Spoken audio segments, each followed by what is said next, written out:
Adanya pemadatan data serta graduasi alami membuat sebanyak 2.000-an kelompok menerima manfaat di Kabupaten Banyuasin.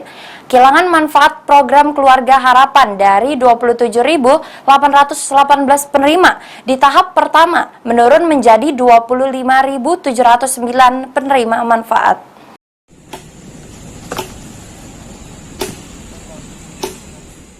Setidaknya ada pengurangan sebanyak 2.000 penerima program pemerintah yaitu PKH sepanjang tahun 2022.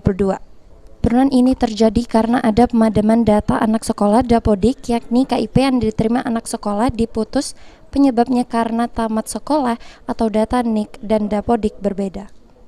Untuk tahap pertama Januari hingga Maret 2022 penerima PKH yakni 27.818, kemudian di tahap kedua Maret hingga Juli 2022 penerima PKH berjumlah 26.783 dan di tahap ketiga ada 25.709 PKM PKH. Baik, terkait dengan adanya pengurangan ini berdasarkan laporan teman-teman pendamping PKH di desa dan kelurahan bahwa hal tersebut pertama disebabkan adanya pemadanan data kependudukan yaitu anak sekolah.